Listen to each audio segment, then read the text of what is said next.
Dando sequência, então, renovo os agradecimentos. É uma satisfação ter aqui comigo meu querido Alexandre, irmão já de longuíssima data. Lançamos o livro agora, que chegou hoje de tarde, está disponível.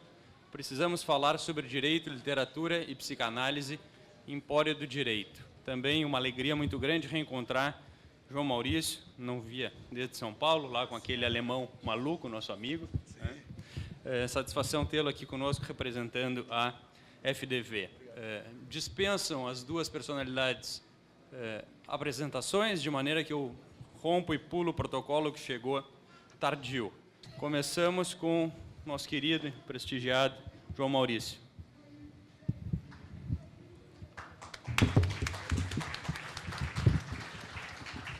Boa noite, caros colegas, alunos, amigos. Saudar Alexandre Moraes da Rosa. Eu não vejo tantos amigos aqui há tanto tempo.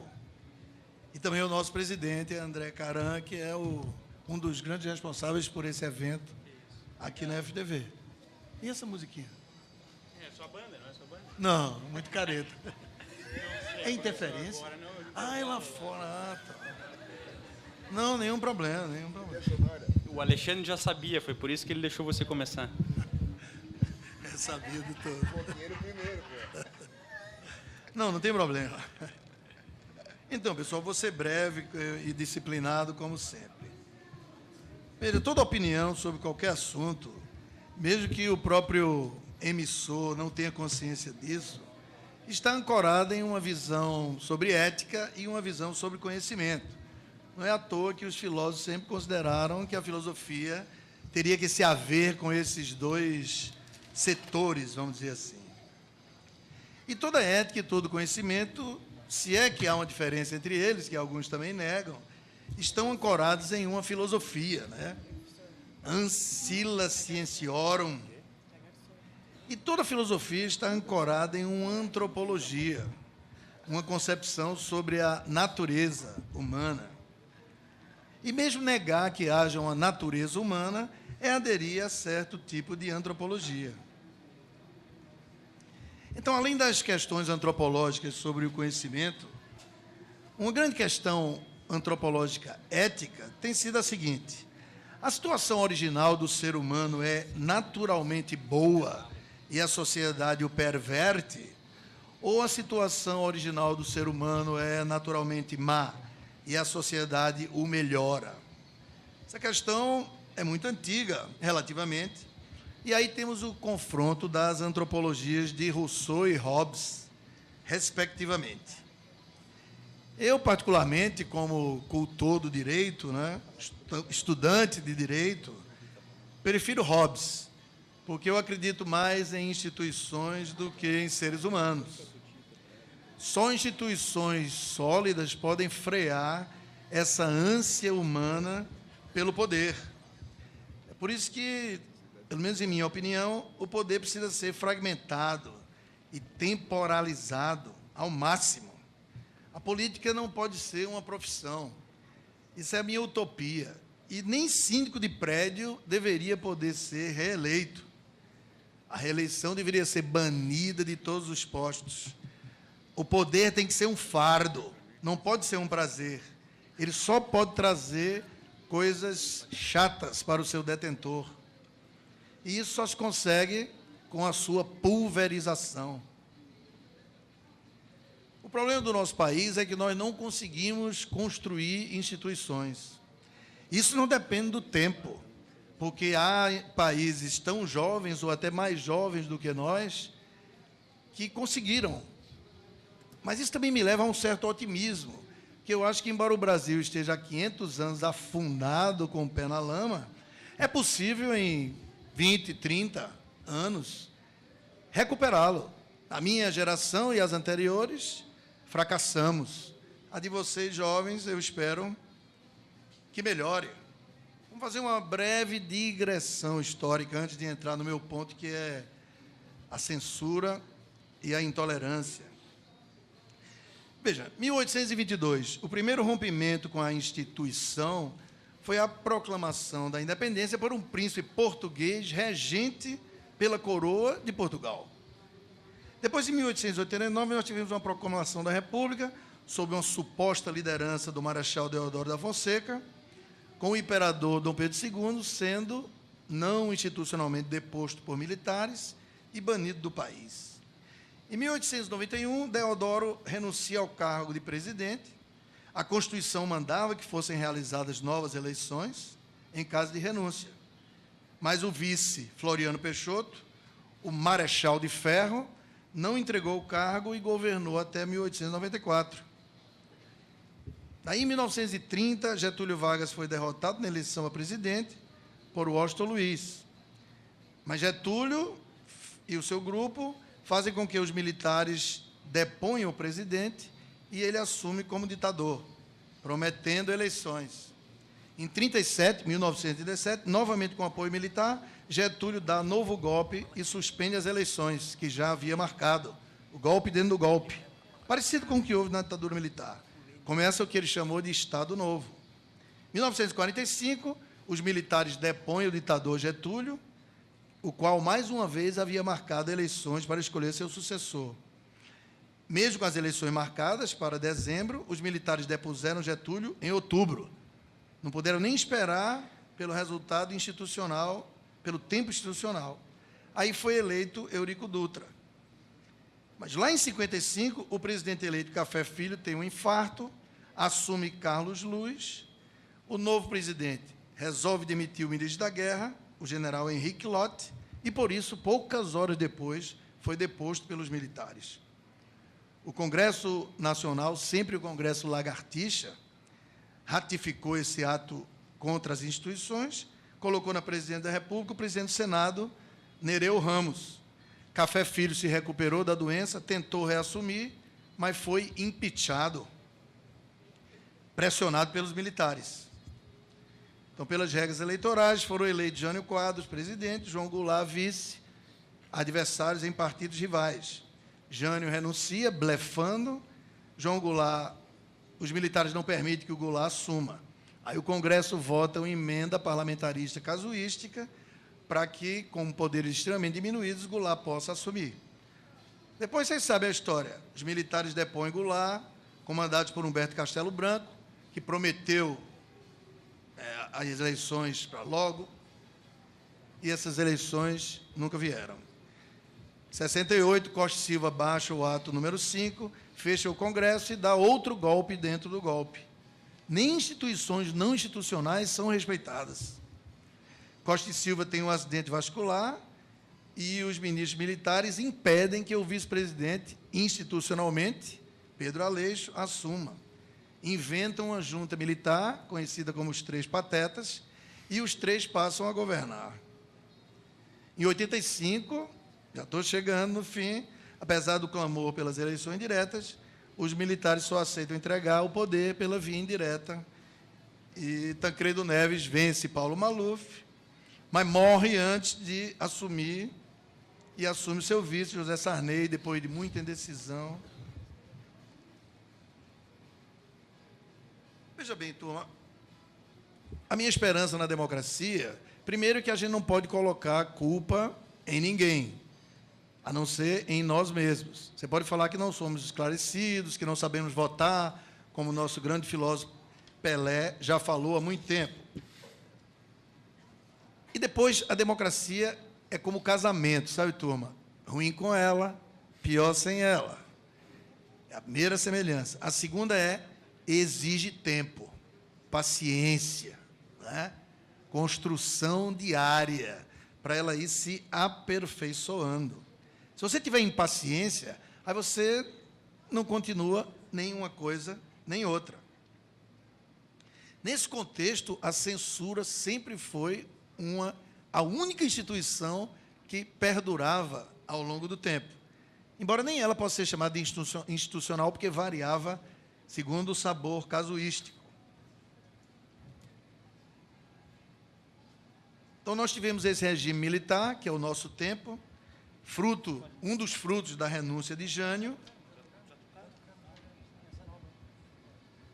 segundo cuja legislação da censura, logo estabelecida, um músico, um escritor ou um poeta, que quisesse apresentar seu trabalho em qualquer local público precisava protocolar um texto em uma delegacia da Polícia Federal, para depois ter uma audiência marcada com um delegado censor, o qual poderia indeferir o pleito, impor-lhe cortes ou, eventualmente, conceder permissão para que ele fosse apresentado em público, carimbando cada um desses textos com uma espécie de imprimatur da Inquisição.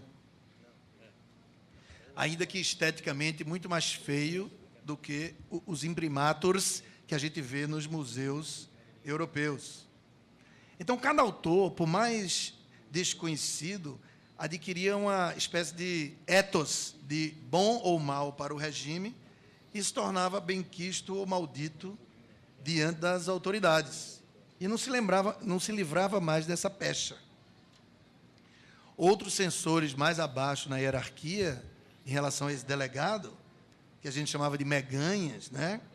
Eles compareciam às apresentações pessoalmente para verificar se as determinações eram rigorosamente seguidas. Porque, às vezes, eram mudanças de vírgulas, de frases, de pequenas palavras. Por vezes, com os textos nas mãos para conferir, como se fosse o maior fã, sabe? Você apresentando um trabalho lá e ele conferindo. Os jornais saíam com X, assim, ou com fotos, textos em branco, folhas em branco, trechos em branco. Essa censura prévia não era apenas artística, ela atingia todos os setores da sociedade. Veja, para dar uma ideia a vocês desse contexto, e um exemplo sobre a que ponto absurdo pode chegar um ser humano sem as instituições, uma mesma mentalidade preconcebida de certos setores de esquerda na época. Os censores partiam do princípio de que toda música com tintas de rock não teria, em princípio, conotações políticas, ou seja, era alienada. Então, os roqueiros tinham mais possibilidades de ter menos censura em suas obras. Assim foi que a primeira fornada do disco dos Rolling Stones, Sticky Fingers, em 1971, chegou íntegra ao comércio. Mas os pelegos da ditadura tinham uns problemas, além da política, que era a droga. E aí, esses roqueiros ingleses tinham uma virtude, eram alienados, mas tinham um problema, eram drogados. Então, a gente não podia, os censores não podiam atacar, não podiam liberar simplesmente. Só que, burramente, deixaram passar uma música chamada Irmã Morfina, que, aliás, é um libelo contra as drogas. Mas o pessoal era realmente analfabeto, né? É uma mistura eles são filhos de uma mistura de medo com ignorância, para falar como Monteiro Lobato. Eles fizeram uma música de esquerda um pouco antes, que nunca causou problema, nunca teve problema no Brasil, chamada O Lutador de Rua. Mas sabe o que os caras fizeram? Depois que perceberam que havia essa música Irmã Morfina, eles riscaram manualmente de prego, sem prejudicar a música anterior nem a música posterior. Porque aí iam enfrentar os empresários que os apoiavam. E eu cheguei a ter um exemplar desse na minha mão, mas, infelizmente, eu, menino, né, fiquei com tanta raiva que joguei o negócio fora. Hoje deve valer uma fortuna. Eu vivo procurando quem tenha. Foi a segunda fornada desse disco, que é o disco mais vendido dos Stones no mundo e também no Brasil. Quando eu uso o termo burocrata, é genérico, né? É genérico. Na verdade, estou falando do xeleléu, que é o último nível da dignidade humana. Abaixo do pelego, do bajulador, do babão. É o famoso lambe-botas. Imagina o tempo que se gastou com isso. É claro que é provável que esse ambiente histórico que eu rapidamente resumi aqui não seja o melhor para garantir um meio social adequado ao desenvolvimento ético e técnico exigidos para o bem-estar de um Estado ocidental e democrático moderno. Certamente a situação deplorável em que o país se encontra até hoje, quanto a problemas morais e de competência, éticos e técnicos, é um dos produtos dessa situação, que pode ser facilmente rastreada. Nesse movimento artístico havia esse lado curioso, no qual a algeriza ao rock desempenhava um papel predominante, tá? Numa mistura de aspectos meramente musicais com aspectos éticos de censura.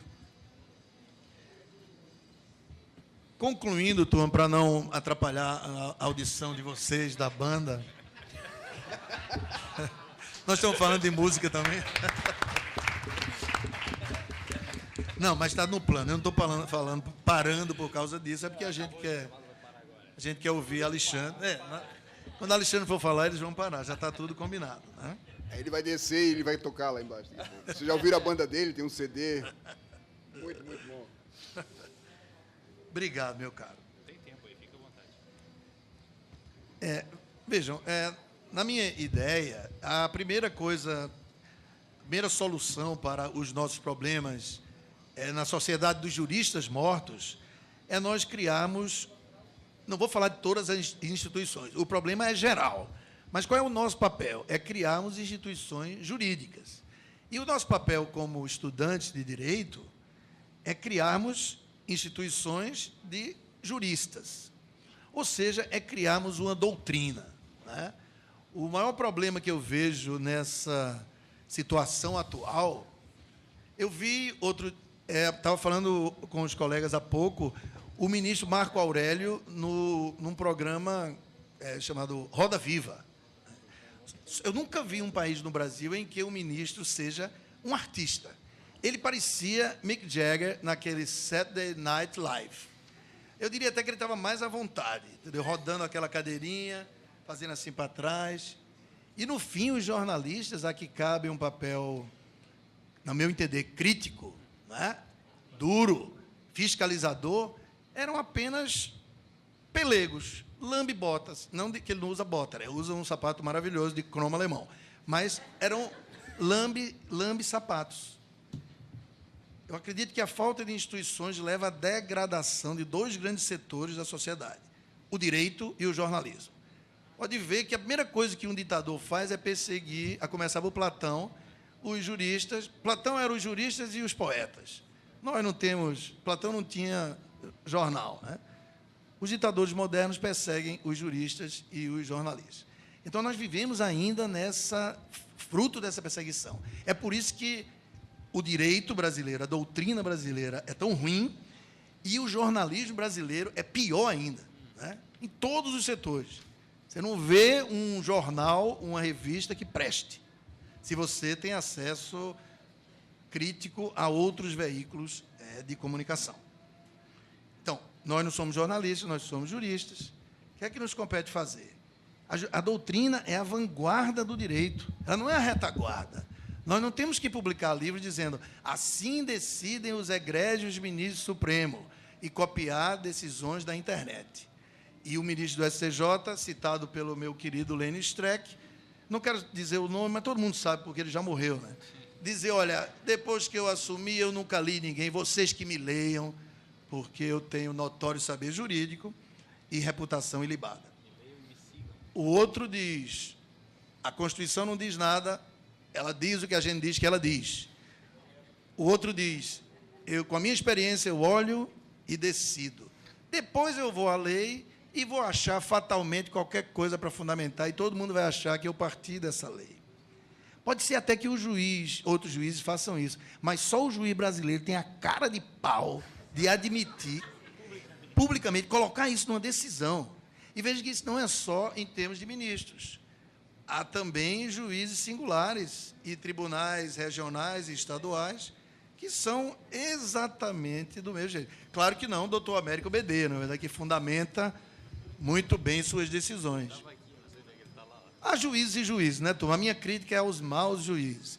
Mas, na verdade, a minha crítica é à doutrina, porque a doutrina deve fiscalizar esse tipo de coisa e, unida, criticar, dizer como eles devem decidir e não bajulá-los. Mais ou menos como o jornalismo deveria fazer, né? Quem critica, lá na Alemanha, que é um país que eu conheço melhor, os jornais criticam não só os juízes, como também os filósofos, né? O Frankfurter Allgemeine publicou uma reportagem recentemente metendo o pau em Habermas, dizendo como é que o filósofo se torna Habermas, dizendo que Habermas não é filósofo, nem nenhum filósofo é Habermas.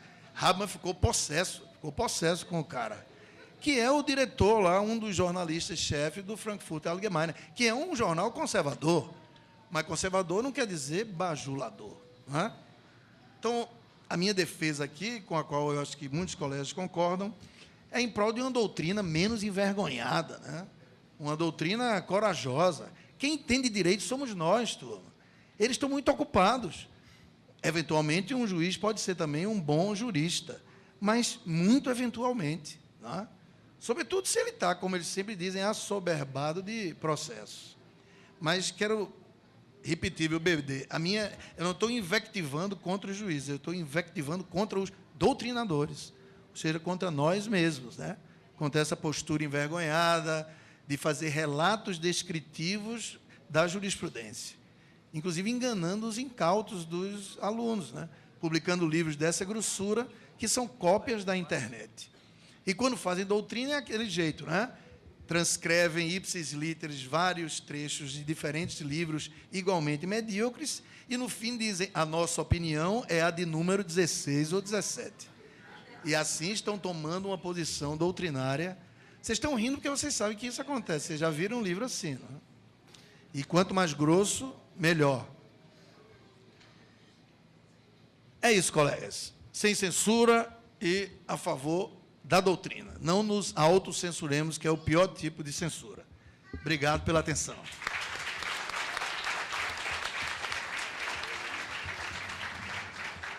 Obrigado, João Maurício. Alexandre. Bom, o Zé Maurício tem que fazer uma canja. Os nossos colegas estão fazendo um som no lado, então daqui a pouco ele se retira para fazer. Aliás, ele tem um CD fantástico que vocês deveriam conhecer. É revelador, o CD de rock verdadeiro do Adeodato. Agradeço muito ao Trindade, ao André, ao Nestor, ao Tiago, a todos aqueles que fizeram acontecer o evento, principalmente a quem veio de fora, quem veio apresentar trabalho, quem faz uma transmissão quase artesanal de direito e literatura. São muitas pessoas que vieram apresentar trabalho. Infelizmente, eu cheguei tarde hoje no voo, não pude assistir. Parabenizo todos vocês. Aqui, voltar a rever amigos, rever o Lênio, que é o nosso grande mestre, Rosane, o Calvo Gonzalez, bom, as meninas, as gurias do Catarse, Marcelo Catone, a Renata Conde Moscov, Jeff, bom, Jefferson Melim e assim por diante. Porque o André, assim, Alexandre vai falar no Congresso de Direito e Literatura, e o teu tema é esse. Eu disse, mas eu não posso, então muda para o outro. E aí o tema vem. E aí, como a Henriette sabe, a gente tem que deixar o tema conversar conosco. E o tema proposto por ele, na verdade, vinha assim, os desafios da democracia na sociedade dos juristas mortos. E é uma desgraça para nós, porque todo o Congresso de Direito e Literatura é nas vésperas do aniversário da morte do Vará. E aí, a gente tem sempre o problema de encontrar, por exemplo, o Albano, que está na capa do livro A Ciência Jurídica e Seus Dois Maridos, datilografado em mimeógrafo, que o Lênio participou da datilografia desse livro. Está lá ele na foto. Eu tenho isso, qualquer dia eu posto. Encontrar o Dino, encontrar uma série de pessoas, e isso ficou trabalhando. Pois é, a gente não sabe nunca quem é um ou twins, separados do nascimento. E aí, a discussão foi, como é que eu ia articular alguma coisa? Eu me lembrei do Vará, e como ele está, como diria o Lênio, morto para ti, seu ingrato, porque para mim está vivo no meu coração, eu voltei à obra do Vará, Ciências Jurídicas e Seus Dois Maridos, e depois também, Por que Cantam as Sereias, e vou trabalhar com vocês uma articulação muito rápida em relação a isso. Mas quando o Adeodato tocou num tema, e aqui é meio associação livre mesmo, meio assim, prepara as coisas, nunca dá certo, é igual casamento, Aliás, o casamento, no meu caso, o casamento devia ser contrato de 5 anos.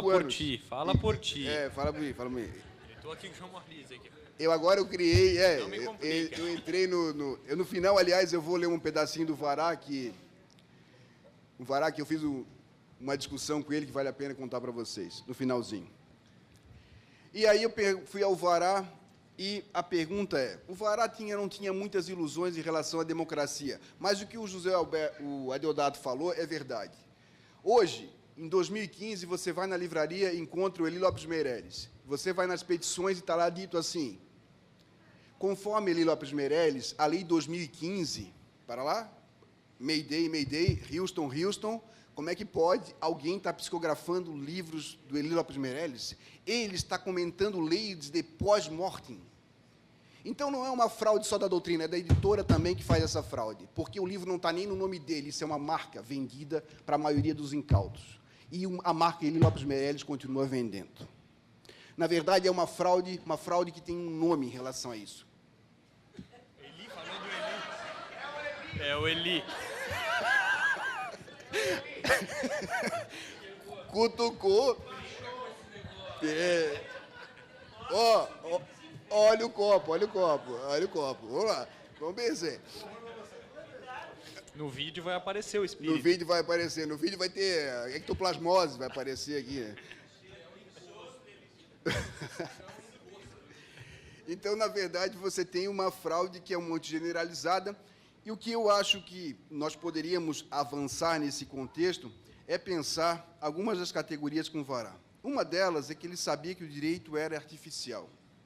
Se o direito era artificial, ele buscava construir essa maneira de pensar, e ele talvez tenha sido o primeiro, e é muito interessante que ele foi perseguido pela polícia argentina porque ele estava pesquisando Kelsen.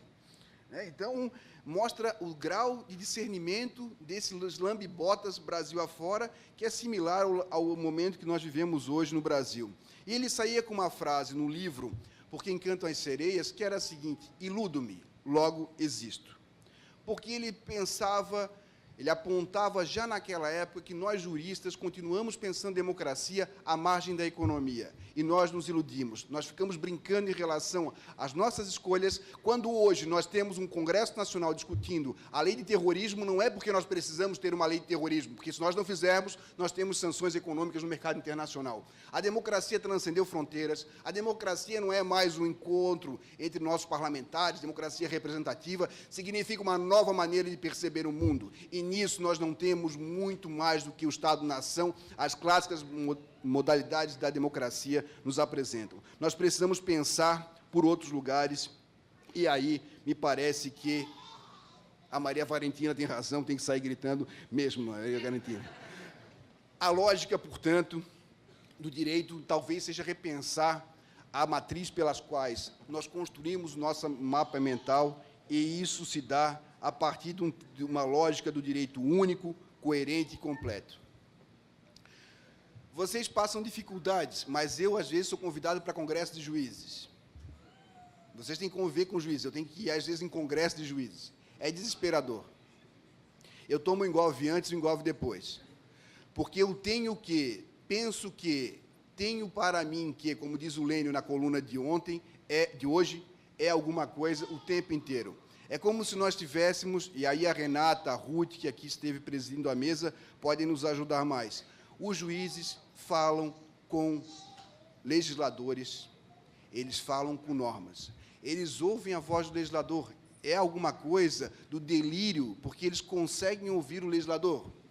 Eles olham o texto normativo e a lei fala para eles.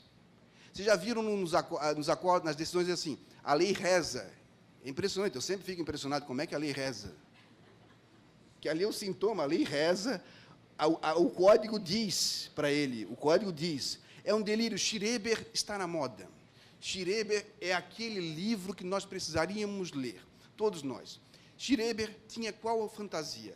Ele era o juiz, exerceu a função durante muito tempo. Isso a Freud narra as memórias do Schreber, que era um alemão. E quando ele assume o cargo de presidente do tribunal, ele tem um delírio. Ele é internado E o delírio dele é que ele era puro, ele tinha um contato direto com Deus e que ele formaria uma nova raça, porque ele era o melhor. Ele copularia com Deus. Esse é o delírio da magistratura brasileira. Aliás, nós vivemos um momento em que os talibãs estão na magistratura brasileira. Os talibãs chegaram, os talibãs estão no Ministério Público Federal, o Ministério Público da Magistratura Federal, na Magistratura Estadual, e eles agora querem fazer a lavação ética. Qual é a ética? A ética deles. Não leram um livro do Adeodato, não leram um livro de nada, a salvação, como se nós não soubéssemos que Robespierre, no final, também perde a cabeça. Nós vivemos uma lógica atual em que nós temos uma fantasia de limpeza, uma fantasia de bonitinhos, uma fantasia de gente que não comete crime, e isso é altamente assustador, o delírio coletivo que isso engendra. Mas, voltando exclusivamente ao Vará, me parece que ele apontou, e nós podemos dizer com alguns equívocos, uma aproximação entre direito e psicanálise. Mas, quando ele fez isso, ele fez para mostrar que, se o jurista tem inconsciente, se o jurista é humano, ele tem inconsciente. Se ele tem inconsciente, ele é dividido. Se ele é dividido, ele não sabe. Toda a pretensão de uma coerência, unidade e plenitude do direito vaza na primeira esquina, no primeiro ato falho, no primeiro momento que o sujeito realmente é colocado no lugar em que ele não sabe. E isso se dá todos os dias. A pretensão de uma completude, por via de consequência, esbarra nesse contexto. E onde Vará chega? Vará chega em algum lugar literário. E, quando eu falo isso, eu resgato Ciência Jurídica e Seus Dois Maridos, em que ele vai propor uma leitura de dois lugares diferenciados, um lugar que é o do Vadinho e um lugar do Teodoro Madureira. O Adeodato fez referência, a gente tem que ter paciência, mas Vará narrava que Teodoro Madureira, o livro do Jorge Amado, Dona Flor e Seus Dois Maridos, não fosse pelo filme, porque o livro é meio grosso, a pessoa gosta de ver o filme, porque é mais rápido. Então, dar aula na graduação está um inferno, Tiago, porque não lê o livro, quer saber o resumo. Aí alguém fez o resumo, botou lá na plataforma, tem um endereço na internet, tem a plataforma do resumo dos livros. Aí agora a gente está comentando, Lênio, a gente vai lá no resumo. Não, a gente vai lá no site e diz que está errado. Uma interpretação autêntica, nossa mesmo, dizendo que não, aqui o resumo não está bom, quem sabe colocando, mas leiam a página tal, que logo vem um anexo. É impressionante. É impressionante. O Lênio agora vai fazer, o Lênio caiu. Eu fui dar aula na Escola da Magistratura de Santa Catarina, disse, vou fazer maldade. Tinha um orientando meu na banca de concurso, que era membro avaliador. Ele disse, pergunta lá do Lênio. Fui lá na disciplina da aula da Escola da Magistratura. Estudem Lênio. Por quê? Nunca caiu na prova, não vai cair, onde é que já se viu? Essa história de diferença ontológica, está pensando o quê? Não, eu quero estudar, é decorar regra. Ok, quem caiu na prova, Lênio Streck. Até foram reclamar no CNJ, dizendo que isso era questão regional, que o Lênio era regional. Aí... Foi. Sério que o Lênio era bairrismo. E que aí ele não era... Mas aí nós mostramos que ele já tinha feito excursões pelo Brasil inteiro e que ele já tinha feito apresentações em diversos lugares que não eram bairrismo nesse contexto. Mas, nesse lugar dos meninos que queriam fazer a apresentação, o que mais causou espécie é que, na verdade, as pessoas não queriam entender, e elas queriam era facilitação para o mundo da vida. Isso se dá naquilo que Vará propunha como dois juristas. O jurista Teodoro Madureira, que é meticuloso, insonso, dono de uma cultura sem surpresas, um homem que nunca sai de suas gavetas, tedioso, que pede permissão para a hora de amar, exteriorizar contidos seus desejos, anestesiados, um legalista de alta voltagem erótica, que não é dono de Dona Flor, porque ele só consegue ter uma voltagem erótica quando vai fazer alguma coisa escondido. Para a mulher, ele é um chato, um tédio.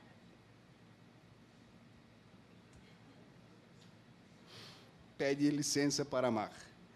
De outro lado, e mais interessante, porque o Teodoro Madureira ele é muito moralista de regra. Ele é um sujeito que se coloca acima de qualquer suspeita, recrimina a saia curta, faz tudo aquilo que nós não podemos fazer, embora tenha sempre um lado B. O Vará vai resgatar a figura do Vadinho, que é o solto, preguiçoso, cara de pau, jogador, perdulário, Paulo Ferrarese. Esse é o exemplo do nosso Vadinho. Paulo Ferrarese. O Paulo Ferrarese foi casar. Eu disse, não casa. Vou casar, estou apaixonado. Não casa. Separou. Não durou. Ele perguntou, tens uma bola de cristal? Eu disse, não, te conheço, como tu é uma nota de R$7. Aí, Paulo Ferrarese vai fundo na malandragem, experiência que foi para ele estar vivo, sentindo-se para além do mundo, num fruir de seu corpo.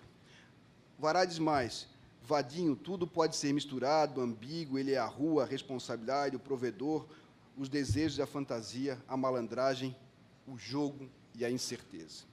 Com isso, eu não quero dizer que o direito está para além das possibilidades de nós estabelecermos uma resposta que seja adequada constitucionalmente. Eu quero dizer que, nesse percurso, há um sujeito, e esse sujeito é um sujeito que é provido inconsciente e num lugar que ele não sabe.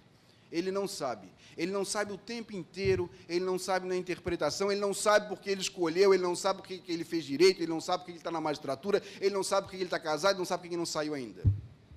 Ele não sabe. Ele vive uma realidade em que a realidade subjetiva dele é algo construído por pequenos detalhes, é construído por pequenos momentos, da qual o direito vem sempre a reboque. Como diria, o direito sempre chega atrasado. E a dona Flor consegue sobreviver nessa esplendorosa maneira de ter um marido chato e uma fantasia que a liberta, porque, de alguma maneira, ela deixa aquela teoria pura e se suja um pouco nas perspectivas que Vadinho dá.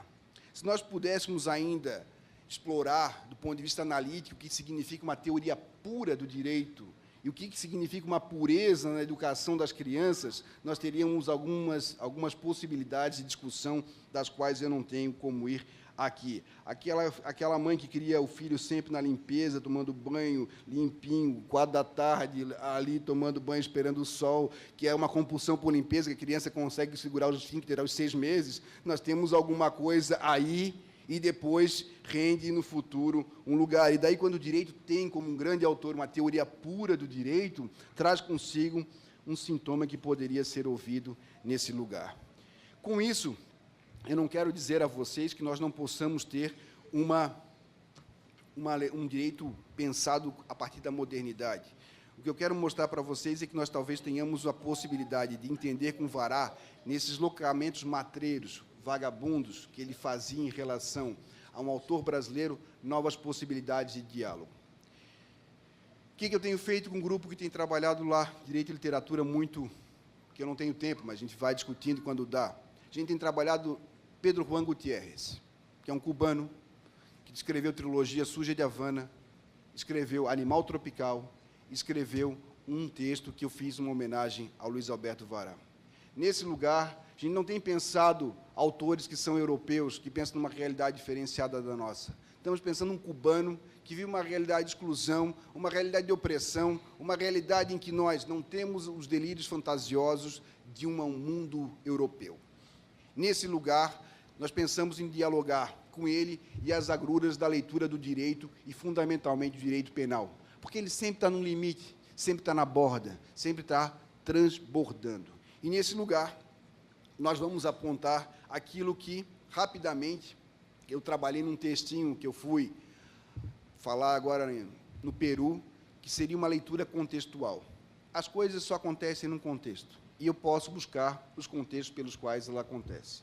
Isso significa que o direito e a literatura pode nos auxiliar? Pode. Quando a Henriette vai colocar que a teoria literária é importante, é importantíssimo. Se nós não soubermos diferenciar o que é um conto, o que é um romance, o que é uma novela, se nós não soubermos diferenciar, como o Calvo Gonzalez fala, que a narrativa não é uma narrativa para toda decisão, que não vai querer fazer um alvará, uma discussão narrativa do direito, você tem um ganho. Qual o ganho? Direito tributário, raramente você vai poder falar de uma decisão que tem uma narratividade. Mas, quando há um deslocamento fático da passagem do mundo da vida para o mundo do discurso, aí é que, nesse meio, tem um sujeito que eu acredito provido inconsciente. Nessa passagem, não há uma passagem automática, uma passagem que não seja com perda. E essa perda eu não consigo realizá-la a partir de uma visão, e eu estou de acordo com a Henriette, puramente ficcional. Aqui me parece, e o Marcelo Catoni já resgatou isso no primeiro livro do André, sobre direito e literatura, da necessidade da narratividade ser entendida como tal. Não é a salvação da nossa lavoura, mas para que nós possamos entender que o encadeamento fático de cada um desses sujeitos se dá, na minha perspectiva, na maioria dos processos, a partir da teoria do conto. E não mais do que isso. Novela e romance é um deslizamento imaginário com os perigos de Schreber, que daí advém. A teoria do conto, que tem sido trabalhada por nós, no sentido de entender que há sempre uma verdade subjetiva, mas que dialoga com um outro, e um outro com maiúsculo, e um outro do qual nós podemos dialogar sobre a realidade fática, ou, entre aspas, objetiva, é alguma coisa da qual nós podemos ampliar o nosso espectro de atuação. Portanto, em alguns autores já da teoria literária, a teoria do conto daria-nos a nós um ganho fenomenal no que se refere à teoria da decisão, da onde eu tenho trabalhado exclusivamente no direito penal. Eu trabalho como juiz numa vara criminal e tenho pensado nisso aqui. Carlos Cárcova, outros autores argentinos, têm textos interessantes sobre essa questão. Então, me parece que nós temos aí um ganho, um novo campo, que possa distinguir, antes da nossa aproximação do direito e literatura, qual deles nós faremos apropriação. Eu fiquei excitado, por assim dizer, em trabalhar Borges e ir por outro caminho. Mas eu termino com um texto em que o Vará, eu brincava com ele, eu tenho muita saudade do Gordo, porque o Gordo, com ele, eu tinha uma amizade felina, assim. Nós não precisávamos estar nos abanando o tempo inteiro, ninguém ligava um para o outro, mas quando se via, se gostava. E o Gordo tinha esse trabalho. E aí a gente tinha brincado de fazer uma trilogia suja do direito e contar, e na época a gente tinha pensado em fazer alguma coisa com a Bruna Surfistinha, porque em congresso de direito e literatura não ia aluno nenhum. A gente pensou em fazer um encontro sobre Bruna Surfistinha e encher de aluno para discutir a Bruna Surfistinha. Mas aí o Vará achou meio leve o livro. Ele achou que o livro era meio fraco, meio caído. E aí ele convidou-me para fazer um prefácio e eu escrevi dele o seguinte, que eu gosto. Falando de Vará, ou de mim. Sou um sedutor, eu sei.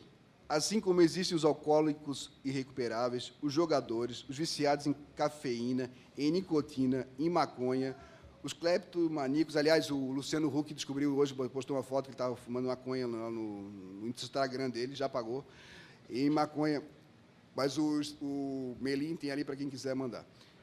Esse é o perigo da internet hoje. O cara postou uma foto, ele cortando o cabelo, só que ele tinha deixado um baseado em cima da mesa. Agora está um rolo, vai perder as ações, caiu, como se fosse um grande problema.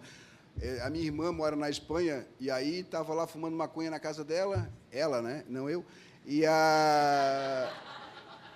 e aí postou uma foto no Facebook, deu um rolo lá, foi pedir informações para mim, onde é que eu estava fumando maconha. Eu disse, estou na Espanha, aqui é lícito, pode ter a plantinha, bati a foto da plantinha, mandei aos meus talibãs, VIPs, particulares.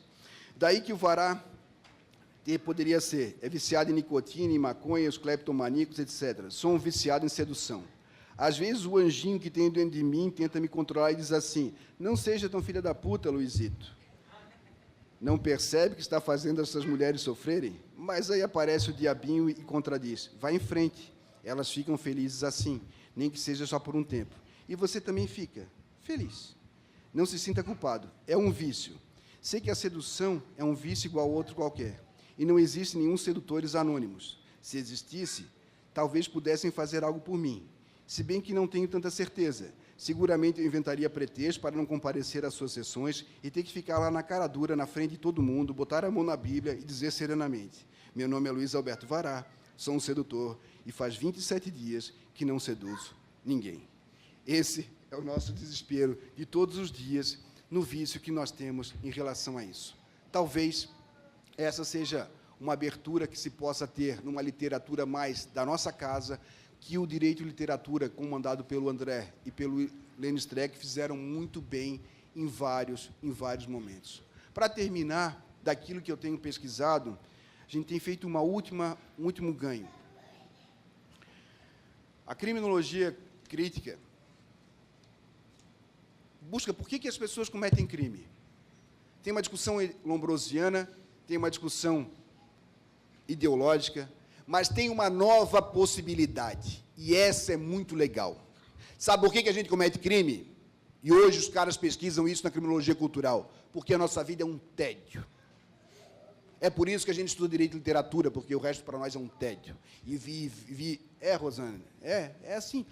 Então, o que a gente faz? A gente faz alguma coisa que dê adrenalina. Hoje as pessoas começam a pesquisar, e eu estou falando isso porque eu trabalho no crime. Então, quando a gente trabalha no crime, a gente faz alguma coisa que é legal. O limite de velocidade é 80 km. Andar 85 nos dá um gozo e transgredir uma regra que é 85, é no limite. Não pode beber e dirigir, só estou tomando uma cervejinha. Não pode transar sem camisinha. Não pode. Esse roçar com a morte, o roçar com a morte nesse lugar, dá um gozo para o sujeito que é da ordem de outro lugar. Ou vocês acham que o Renan Calheiros e o Eduardo Cunha estão lá pelo dinheiro? Tem um gozo nisso, e a criminologia que nos ensinaram, ela não consegue chegar. O sujeito goza do lugar. Olha só como ela tem o prazer de estar ali na beirinha, e a avó vem com medo. E começa desde cedo. Isso faz com que nós possamos ter, do realismo fantástico, de diversos outros autores, quem sabe um material para dialogar em relação às reais motivações que as pessoas têm para realizar e praticar crimes. Temos um espaço aberto, a criminologia cultural nos abre um novo campo, um campo que nos é bem propício. Eu fico muito contente de poder participar disso. Eu queria ter lido o texto que eu preparei para vocês, mas eu não consigo. Depois eu publico para vocês, mas o que queria mais importante foi que levará e demonstrar a partir dele, porque a ideia é que os talibãs estão chegando não é minha. O Vará escreveu isso em 1984. Não, 1994. Ele disse, os talibãs estão chegando no poder legislativo, no poder judiciário, e essa cruzada pela moral vai nos tomar de assalto. Ele não está aqui para ver a profecia dele realizada, mas está aqui para saber que tem gente que resiste, que disso não participa e que disso diz não. Muito obrigado a todos vocês.